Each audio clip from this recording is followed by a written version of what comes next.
Thank you all for joining us this afternoon. We have three great guest speakers with us today who are going to present on Section L, collections.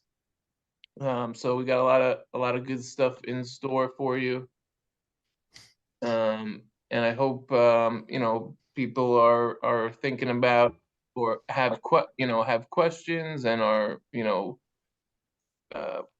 give some feedback. We definitely would add to the meetup. Oops, all right, that's messing up. Sorry, give it 1 second. Okay, so section L, collections, is our first is our topic today, and our first speaker is Ken Miller. He is the director of the Copeg Memorial Public Library here in Suffolk County, Long Island, New York.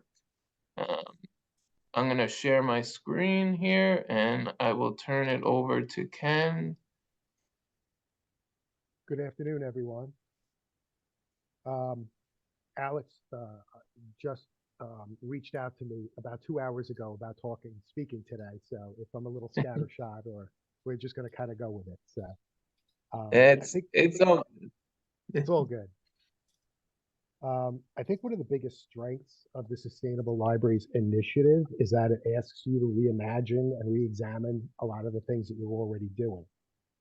It asks, is there a better way to do this? Is there a more cost-effective way, more environmentally sound way, a more efficient way, more equitable way to do the things that you're doing? So when it comes to collections, you take a look at the policies and procedures that you have in place. You're also going to look at the materials in your collection, what you're purchasing, how you're purchasing them, and also the space that you allocate to these, to your collection. We just redid our collection development policy recently in the last couple of months, just to make sure that it was up to date. It wasn't woefully out of date, but it could use a little sprucing up. It's important to make sure that your policy reflects what you're currently doing. Any changes in procedure, any changes in materials. A lot of us are moving away from physical media. Take a look at your policy. Does it still refer to books on cassette? Because if it does, you might want to, update that. Does it reflect new media? Anything new that you're purchasing? A while ago, a few years ago, playaways were a big thing, kind of replacing books on CD. So does it reflect on the things that you currently have in your collection? Maybe you've added a library of things or board game collection. How do you purchase that? What are the policies and procedures that go into that? How are you ordering? We've gotten away from a lot of the journals. Back in the day, you got 10 journals and publications. You passed them around, right? And each librarian would mark and highlight in the journal their selections. We do a lot of that in Excel spreadsheets now, where librarians will send that to our purchasing staff member. So if you can get away from papers, journals, we don't order from a lot of those. We don't subscribe to a lot of those journals anymore. We still get Publishers Weekly and things like that, but some of the more esoteric journals we don't subscribe to anymore. So yeah, it's just looking at how you're doing it, if there's a better way to do it, more cost-effective way. Take a look at your collection development policy, on a pretty, regular basis. Make sure you update it. We added a section on sustainability to ours, as well as, take a look at some of the other things.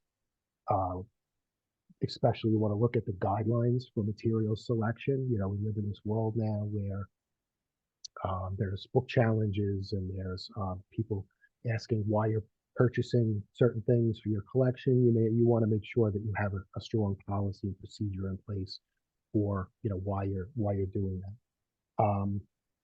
And then you look at the materials. What are you doing with your materials once they have reached the end use, the end life in your collection? I personally, I hate throwing things away. So if there's some way that we can, reuse it, repurpose it, someone else can use it, I'll look for that selection. We have a dumpster in the back that's dedicated to cardboard, paper. So any books that we do discard that are beyond help, they'll go in there. But if it's, any kind of, if it has any value whatsoever, we have a free book and media cart in our lobby, that we constantly fill up 3, 4 times a week. We fill it up. We don't sell our items in the lobby because our thinking was always the patron had already purchased it when we, bought it new for the collection. So we didn't want to charge them again, even though it's a quarter or $1 or whatever you charge. If you're giving it away for free, people take your CDs and your DVDs and, your books, your cookbooks and things like that. We do 2 or 3 Friends of the Library, really big Friends of the Library book sales each year. And a lot of our weeded materials go there, which is great because the friends sell them and then we get some of that money back. Donate. You can donate your materials. There are organizations out there that'll take your, your books, your DVDs. You also might want to look at other things you can do with them as far as like upcycled crafts or things like that. I know one time we had a lot of CDs that we were discarding. The children's department turned it into an upcycled craft where the kids painted on the CDs and they turned it into like a wind chime craft. So if there's anything, if there's any way you can do that, that'd be great too. And then the other thing that you'll look at in section L is L7, which is a better use of collection space. So now you're getting out of these physical media. You're transforming your collection, your space. You're getting away from I don't need this much space for books or DVDs or CDs. What am I going to do with that space?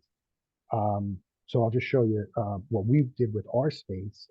We had a small maker space. It really was not what we were looking to do. We needed more space to create the maker space. So we took a section of the library that used to house a majority of our DVD and CD collection.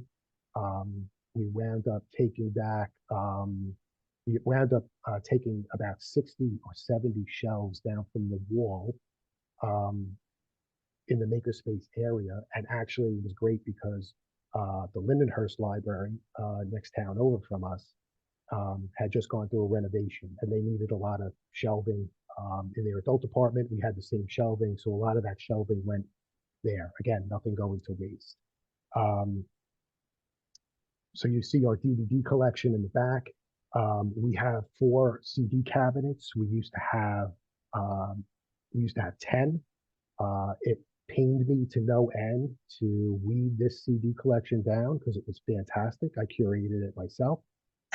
And so now it's down to its bare bones. But again, I found other libraries that wanted our CD cabinets, so I was able to work with SCLS to transport them to other libraries. So they were able to use them for their own media collections. I kept one back, and we used it for our seed library. And so all of our seeds and our information about our seeds and gardening and planting go into this cabinet for our seed library. So it's really about, looking for other ways to do things, and looking, what else can we do with this space that we now has opened up in our library. Our old maker space, actually, what we did was we created a record collection and a vinyl listening station, and you'll see that right there.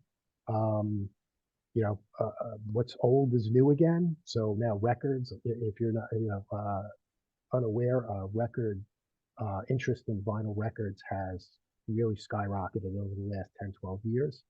And this is just a way to introduce patrons to, a new media or an old media that's new again. teenagers who don't remember records the first time around really, really seem curious about it. Um, so yeah, it's being creative with the space, finding new ways to, to allocate your space and your collections and things that you can do.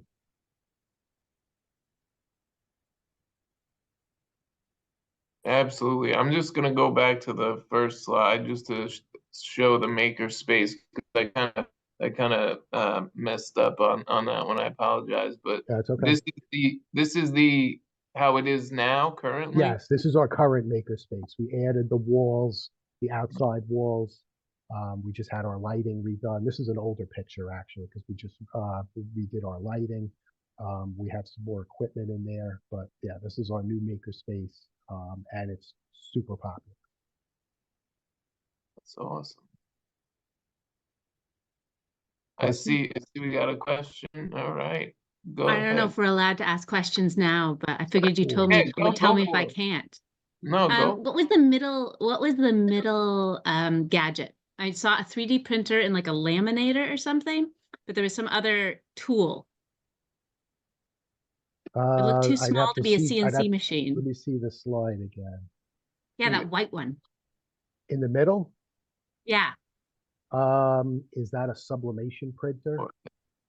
No, or the one Oh, next to you it. know what that is? Oh, that is a No. laser engraver. Ah, okay, got it. That's the laser Thank engraver. You you. can put different That was going to bother materials in me. there. Yes, that's a laser engraver. Very nice. Does anyone else have any questions, comments for Ken about what he shared?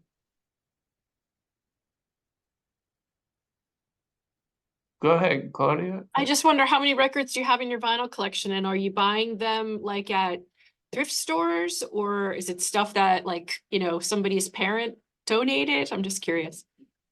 So we have about, I'm going to say probably about 50, 60 records right now. Some of them I purchased new, because newer titles obviously have to purchase those new from a local record store.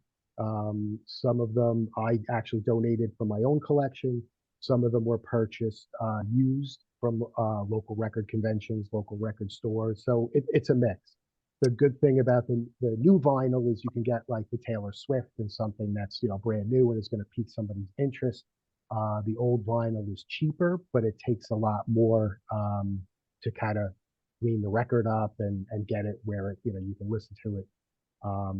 But yeah, it's kind of like a combination of a few different sources. And is it just people can just walk up and do it, or like do you check those items out?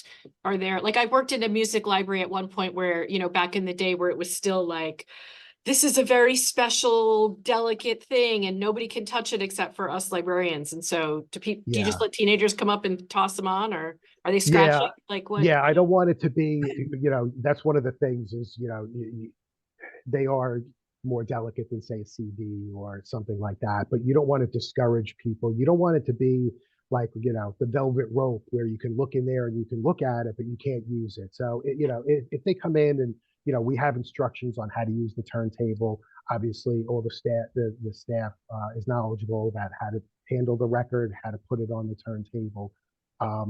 But if something gets broken or something gets, damaged, we'll just buy a new one. We'll just replace it. We want people to use it. Yeah. You know.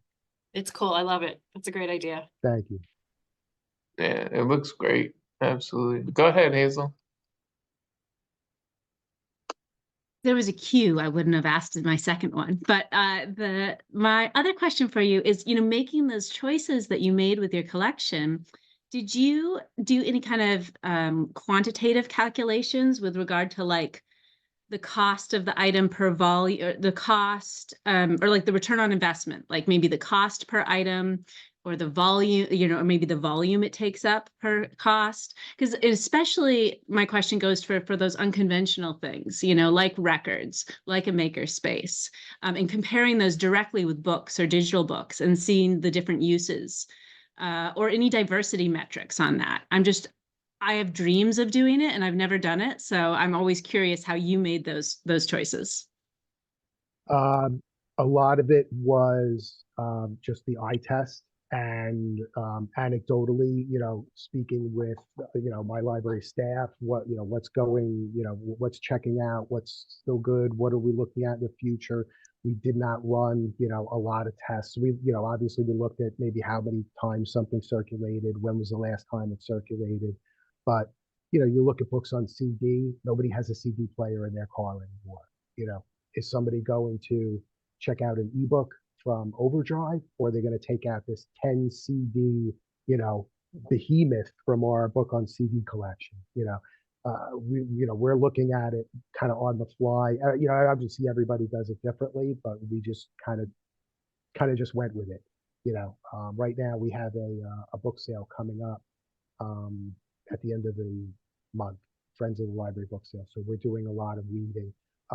Those big, giant, oversized art books that sit there that nobody looks at. You don't purchase new ones anymore. No one looks at. They'll go to the Friends of the Library sale. We're not even going to look at when was the last time they circulated, or who. If somebody out there wants it, they can have it.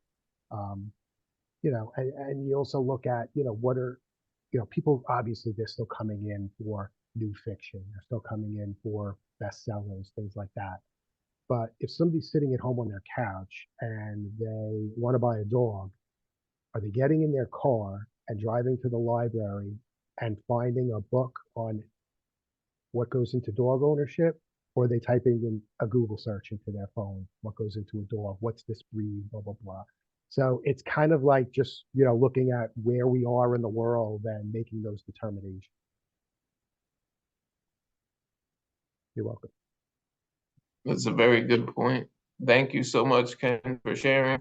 I will say, COPEG has, they recently finished and submitted their action item form. So, round of applause to Ken and his staff for all their hard work.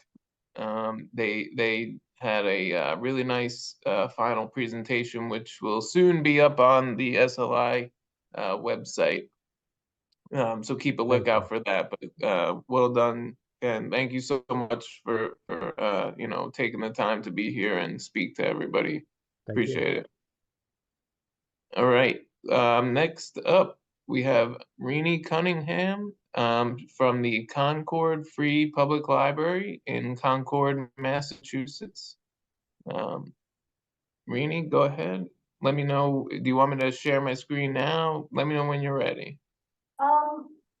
Most of the pictures that are in this slide are all about the space utilization. So it's up to you when you want to put it up. I can just kind of step through the items that we have done here. And we do have a collection development policy. It's on our website if anyone wants to look at it. And I was part of the group that edited it recently, and we did add a line about it's under the maintenance section of the policy, and it basically just says that we'll have sustainability in mind whenever we're withdrawing from the collection, and donate, recycle, reuse, or repurpose.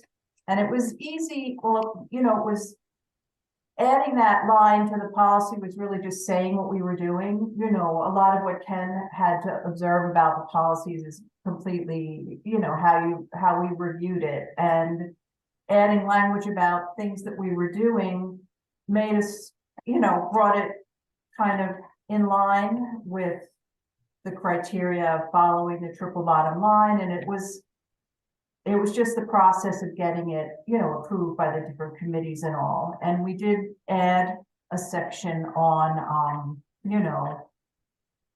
request for reconsideration, and that kind of section is in the back as well. So you're welcome to read the policy. It's on the website, and it contains a lot about our weeding parameters.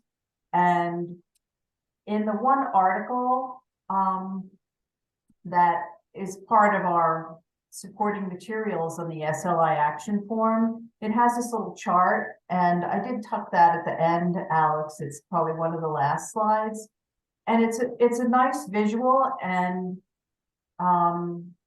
it is we do many of the things on there. And when I saw this, I said, oh yeah, we just do it in a slightly different order. But we could go through the space one if you want, Alex, first, since that's the order of the slides. And I can talk out of order about the action items. Sure, sorry. No, that's fine, because the action item that was kind of, for me, the most fun to do was to look at how we use the space. And the library recently did a big renovation and incorporated, you know, the trends that were out there about flexible seating and makerspace, and expanded to the building next door. And it was an older home, so there was a lot of process to and thought to laying out the spaces, but a lot of where things were in the library moved. So they moved with regard to, you know, what size they now need with use. Like there's a bigger teen room and a smaller AV space, and the children's room is in the whole big new wing, and the children's room in this one became the big forum. But you could see, and this was prompted partly by COVID, a lot of use of outside seating for programming, and there's Wi-Fi outside. And we have a branch library, and they use their space brilliantly and have a lot of programming, and that's where the native pollinator garden is, and they have chickens, and they do all sorts of fun things there. This is at the main, and they put this in pretty recently. I just took that picture this morning because I was last minute with my slides. So you can see no one's sitting there today. It's pretty cold out, but they do come out pretty much all year round. And that's there's a slide, I think, right before this that shows it in the summer without the seating when it had just been finished. And that's a permeable surface, so you know it's better for the earth. And I think there is a shot or two of the front library lawn has a lot of tables. This is the same space that's this snowy one. That's the same location, just different season. But people come and sit there, and we'll do, you know, music programs and things outside there as well. There's a story walk along the street side, and it's up even in the winter. So this is one of the ways that we're really taking advantage of every square inch of space in and out. And I think we could go to, I've forgotten the order. I think there's some inside spaces after this one. Yeah, this is at Ballard. That's the children's room now. And you can see out those, you know, the glass windows that are floor to ceiling. That's the garden area. And straight back, that's a multi-purpose room where there's all kinds of programs that happen for the kids. And then in the next slide, you could see, I think, is yeah, the stroller parking area. It's very important. So it's always filled with strollers. This was from, you know, obviously a warm time of year, but I went through there today and there were just as many strollers parked there now, even though it's snowy out. So that's like you could come in right off the street and just leave your stroller there and go either into the children's room, or in the next slide, I think you can see the commons. And that's a seating area where, you know, people sit, they meet. Oh, this is their outside programming. And it's again warmer there now, but this is right off the children's space, and you can have your, you know, lunch there, meet there. There are outlets and charging ports around the perimeter, and so it's usually pretty busy, and people will work there on their laptops. So that was another kind of flex space. This is all part of the new section. And I think the next one might be the forum. Next one's the makerspace. Oh, okay, that's also in this the new section. So these spaces get used in different ways with different groups, but those are sewing machines. These are kids. And there's another room with a lot of tools. And this morning I went by and they were doing the knitting club in there. So I asked their permission to take their picture. But there's a lot of activity in the makerspace. It's only been open since June, so not quite a year. But they're doing a lot of sustainable crafts and activities, at least 1 or 2 a month in that makerspace. So it's really great. So I think, yeah, this is the forum. So this used to be the children's room, and now it's a big meeting space, and it can seat with the whole room, like 140 people, but it can divide down the middle. This is the full view with chairs only, but there are tables that, you know, are on wheels, and they flip up, and they can be higher and lower, and there are podiums and a platform, and you can divide the room down the middle. Most of the time, the divider is actually up, and half the room is used for programs, and the other half, depending on the time of year, we set it up for like a drop-in study when it's final exams, or you know, that kind of midterms, kids are on break. So it gets used a lot, and there's a lot of sophisticated tech in there. We're all still learning how to use it, but we're able to do hybrid programs, and those are projectors, and you can plug your laptop into the screen at the front of the room now.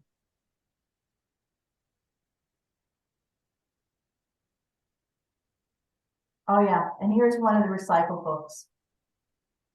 So they do those kinds of projects. I cut his little nose off, but he's a hedgehog. Here you So- go.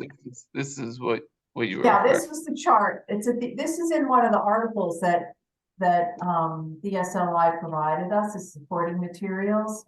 So part of the collection policy is about how you weed and maintain your collection, and this just really sums it all up nicely in one little image, because we do, as we're weeding, we break out the CDs and DVDs. And what happened was, we had this company called Green Disc, and you could just stuff all of the plastic cases in the box, and then you pay and they take it away. We don't have them right now. What happened, it ended up, we did it big, I didn't do it personally, but someone on the green team was part of weeding. There was a big weeding part as the shift of moving things around in the library. And the amount of material that we had to recycle from the plastic cases exceeded, like, basically the size of the box and the cost, and it was something that was a problem to maintain. Like, if you have a smaller collection and not a big project, this Green Disc company is probably a good way to go. But now what we ended up doing, because we also have someone that comes to take all of the books that we weed from the collection, and they sell them and repurpose them to schools. It's called Discover Books.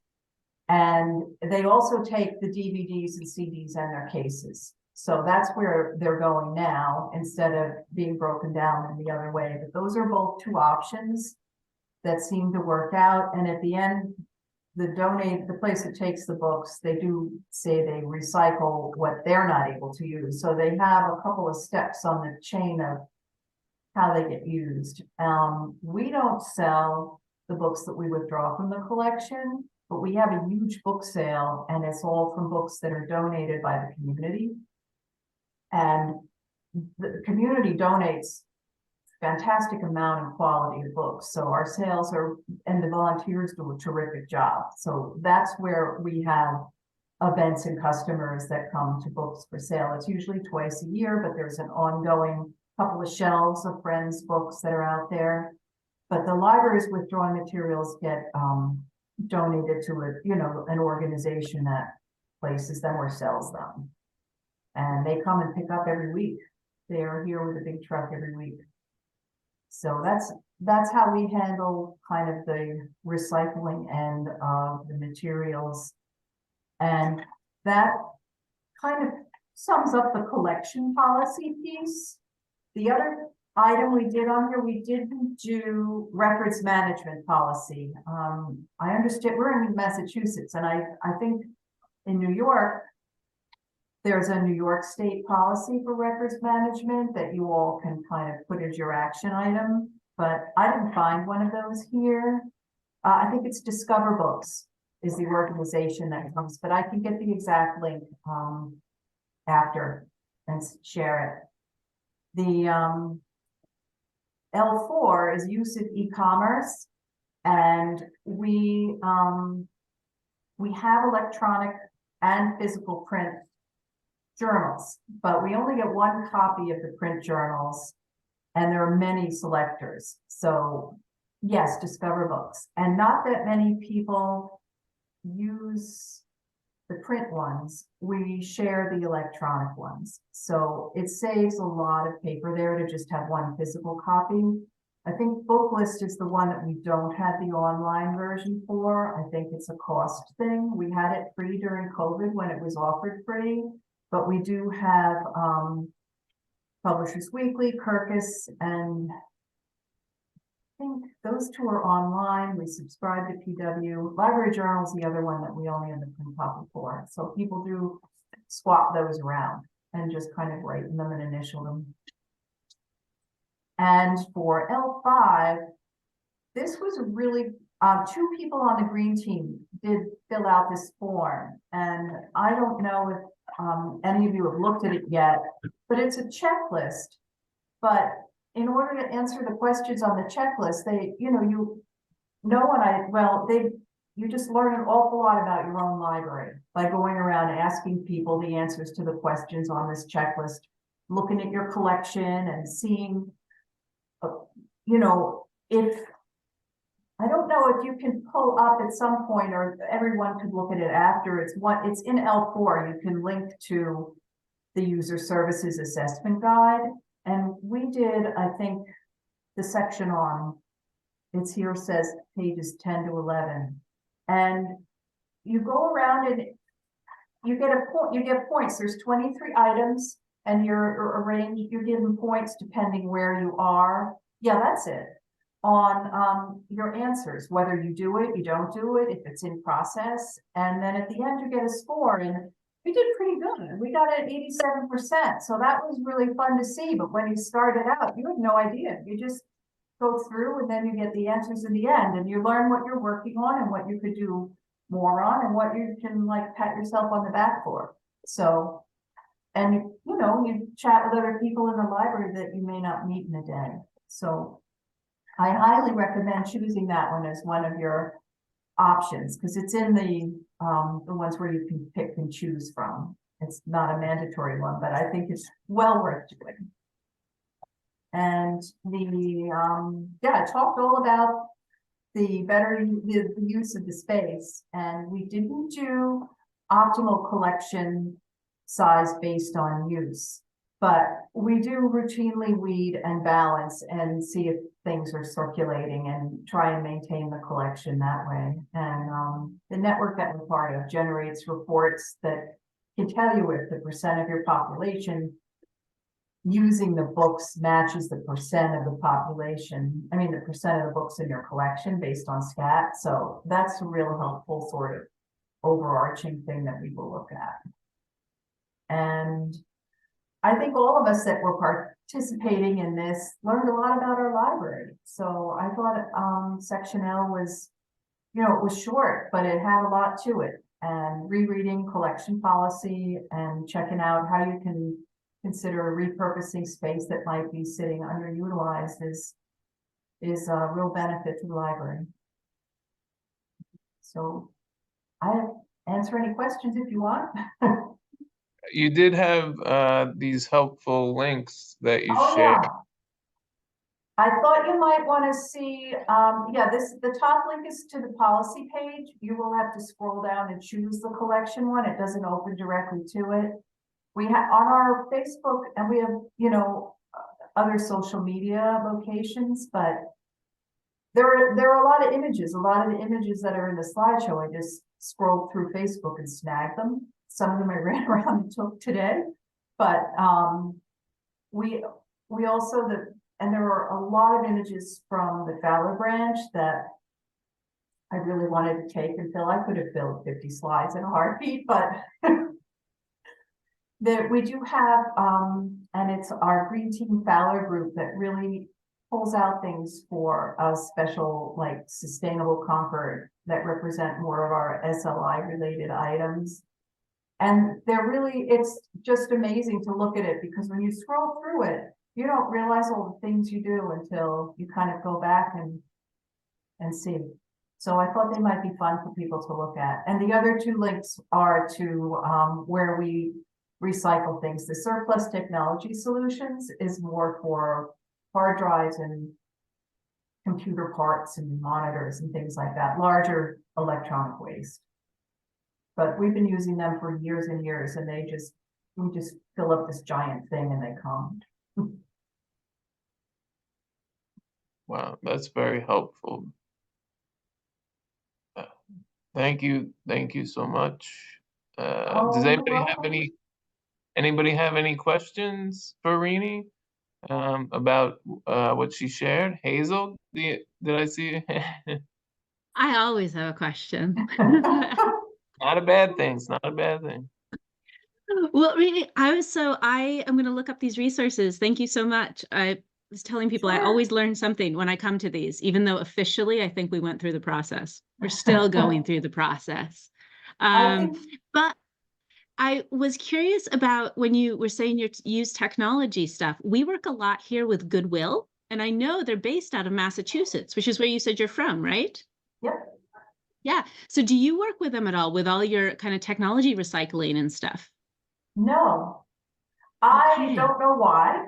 The person who's in charge of tech services has been working with this organization for years. I don't know why they don't use Goodwill.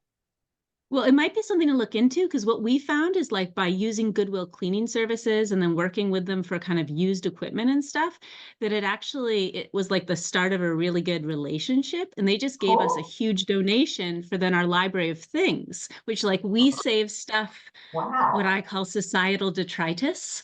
And, like, I fixed the violin with some wood glue, and now we're going to circulate the violin. So anyway, it was like and we started just by using their cleaning products, you know what I mean?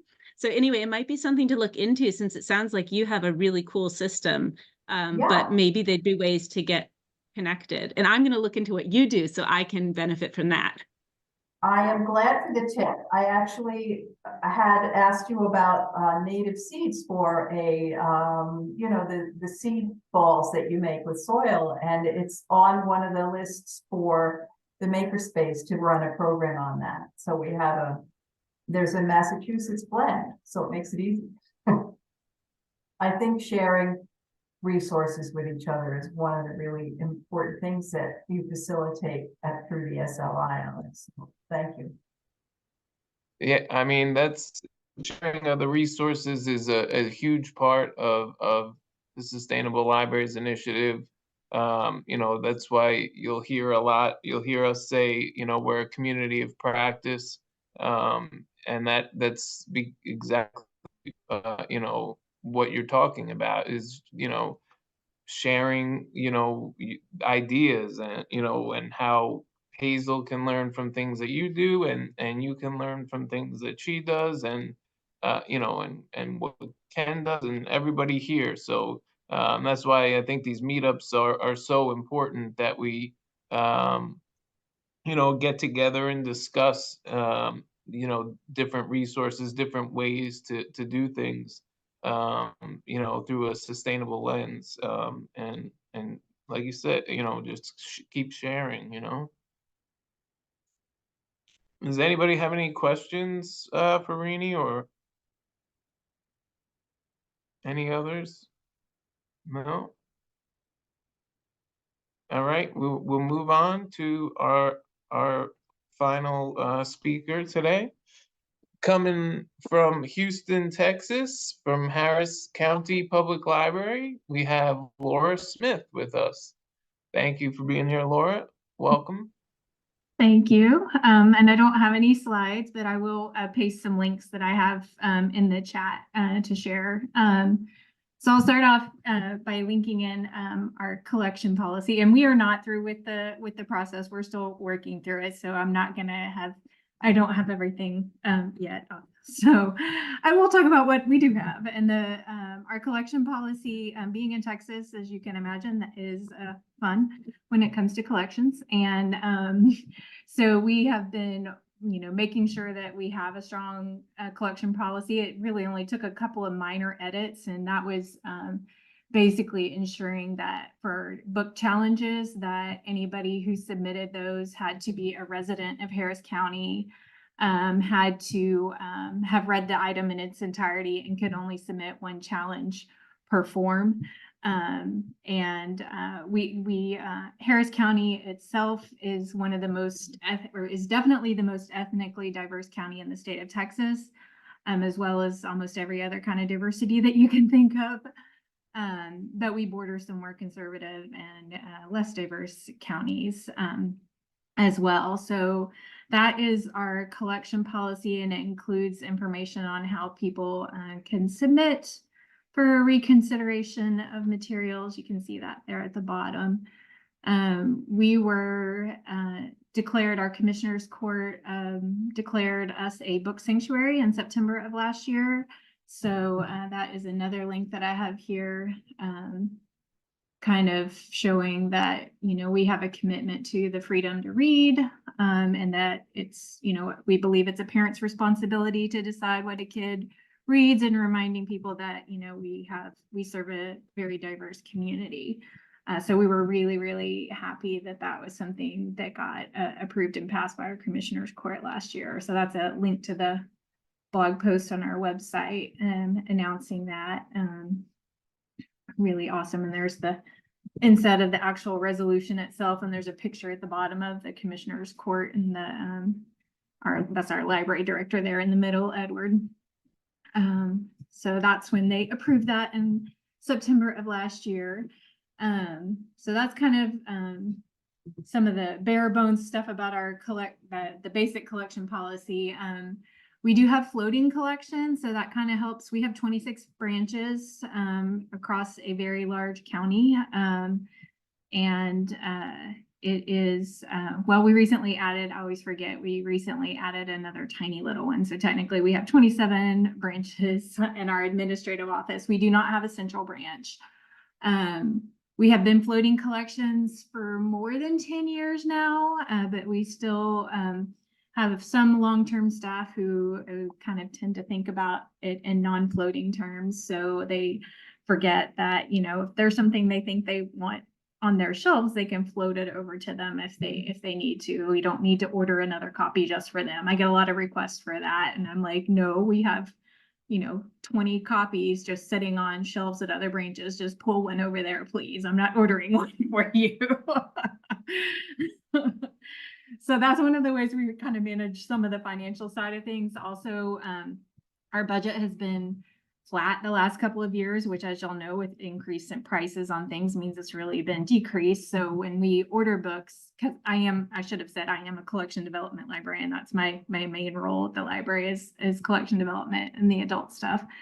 And so when we order books, especially for adults, we tend to order on the lower side of copies and then add more as needed to fill demand in a way to kind of try and be fiscally responsible.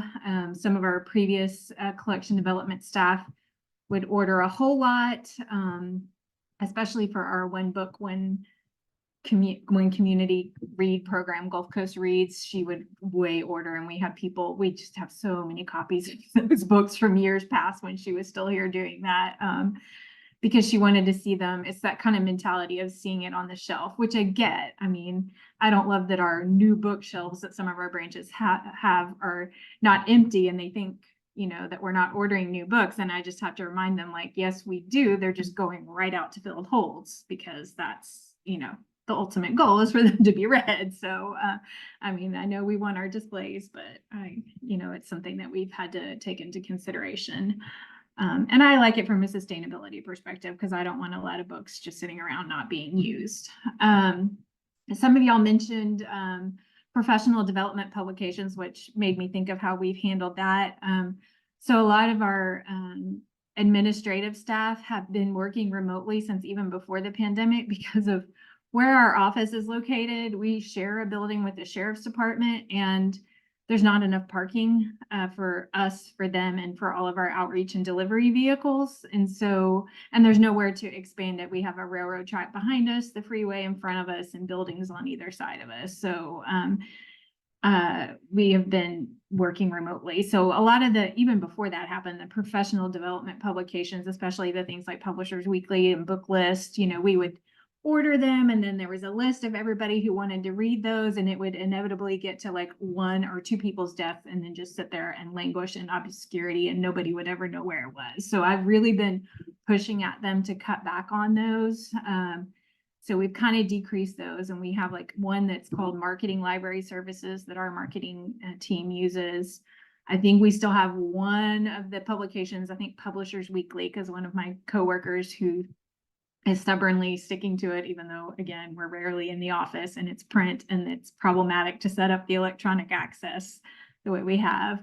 I did add Library Journal and School Library Journal and Flipster, and I keep reminding staff that they're there. It's not getting a whole lot of usage and it's expensive, but to me, that's a really easy way to get one out there and readily available for all of them. So that's one of the things that we've been doing there. Next, I'll link in our deselection policy, which is also linked in our collection development policy. We basically weed according to the crew manual that is actually linked as one of the resources on the dashboard that's developed by the Texas State Library and Archives Commission. So that's what we use.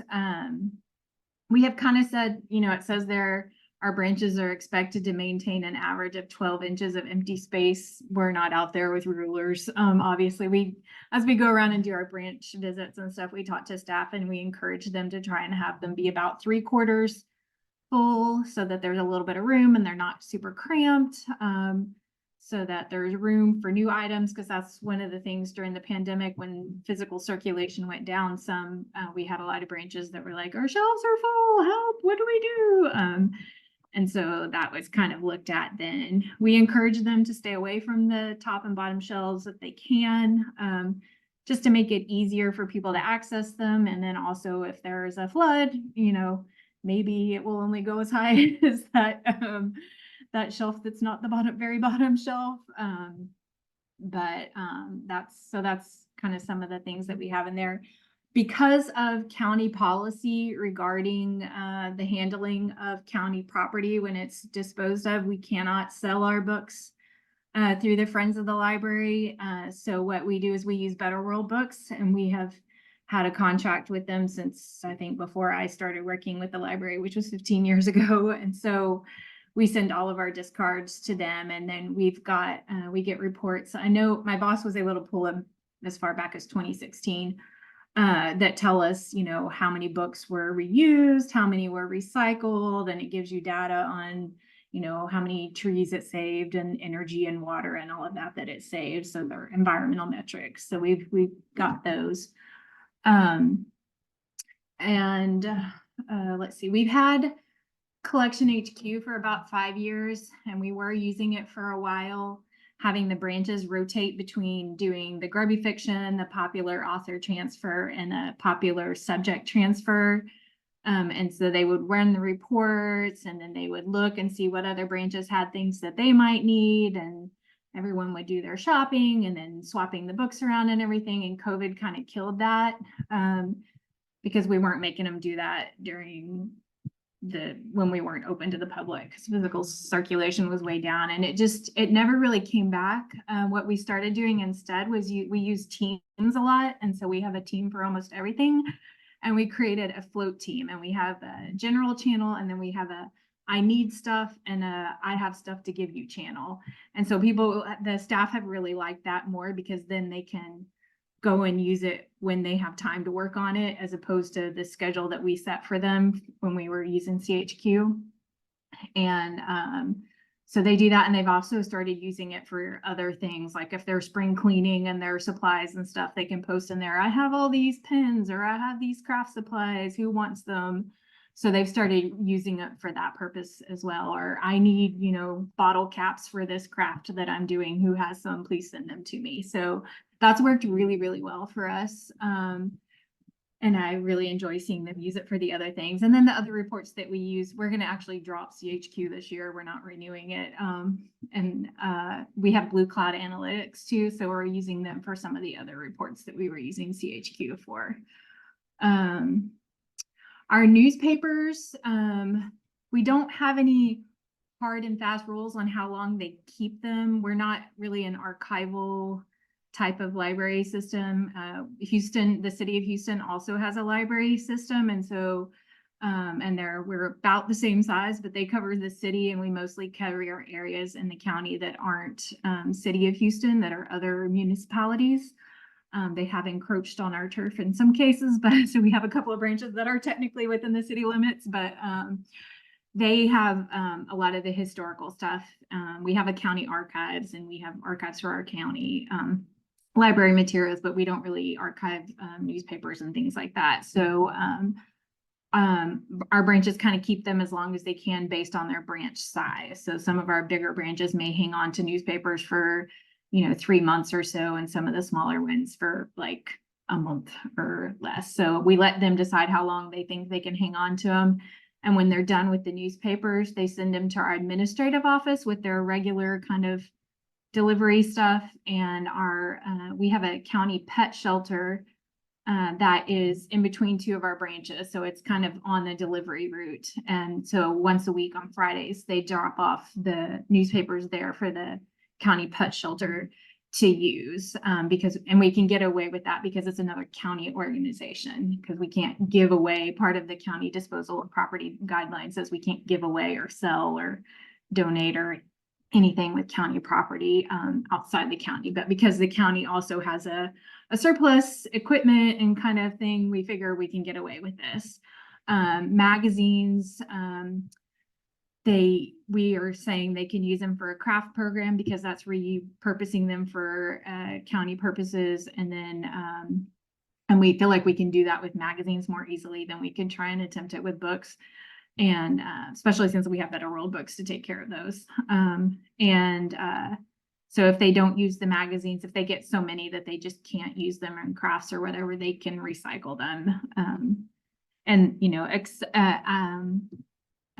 And it varies what kind of access they have to recycling. So I've encouraged them, if they don't have some, like one of our branches is located in a community that doesn't have any kind of recycling whatsoever. And so I don't think they recycle theirs, but I'm trying to encourage them. That's one of my things that I want to work on, is kind of setting up this network of people sending stuff to branches that do have access to it if they don't have it. And so I think that is most of what I had in my notes to share. Thank you. Thank you so much, Laura. That was awesome. You shared a lot of good stuff. Everybody did. Does anybody have any questions for Laura? Come on, at least one. Hazel, nothing? All right. Well, I know we are approaching the 2-minute mark. The 2 o'clock mark. I'm sorry. So we got about 5 minutes left of the meetup. So if there's no other questions for any of our speakers, we can open it up to just general discussion about the SLI, SLCP. If anybody has any questions, comments, concerns, anything, now is the time. Tim, I just wanted to mention that a lot of our weeded materials, we usually wait a few months, maybe every 6 months we go to the VA. There's one VA organization, a bigger one on Long Island, that we use. So we have a pickup. They just picked up a bunch of stuff this past week. So that could be an option for your local VA. Yeah, that's a great idea. And they take pretty much everything, any type of materials. So right.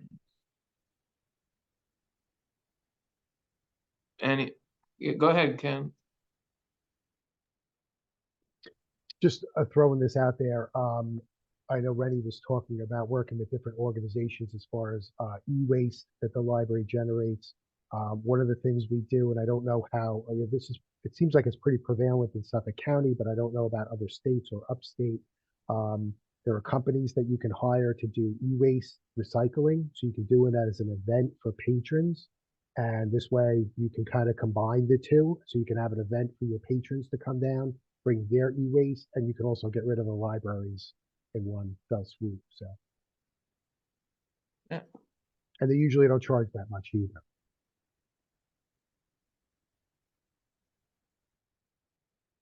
Thank you, Ken. That was good. That anything else? I do want to talk about next month's meetup. So if you haven't noticed, we have basically since May been going through the action item form section by section.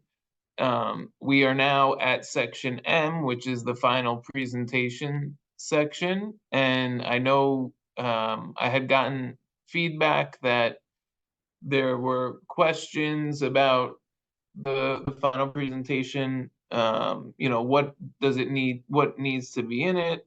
How different, we have different tracks. You can get certified as a school librarian, as a library system, an academic library, and a public library. What are the differences between the certification programs was another thing. So I just wanted to kind of throw it out there to see if maybe if next month with the final presentations, if anybody has any suggestions on a good way to kind of talk about that, and what exactly is, how did you come up with your final presentation, and what was the most important things that you thought to include in there? I was thinking about making a poll perhaps and sending it out and trying to get some feedback, because I think that's kind of a interesting topic that we can make a cool meetup about. I don't know if anybody has any thoughts, but if you don't, I will collect your emails and send you a survey.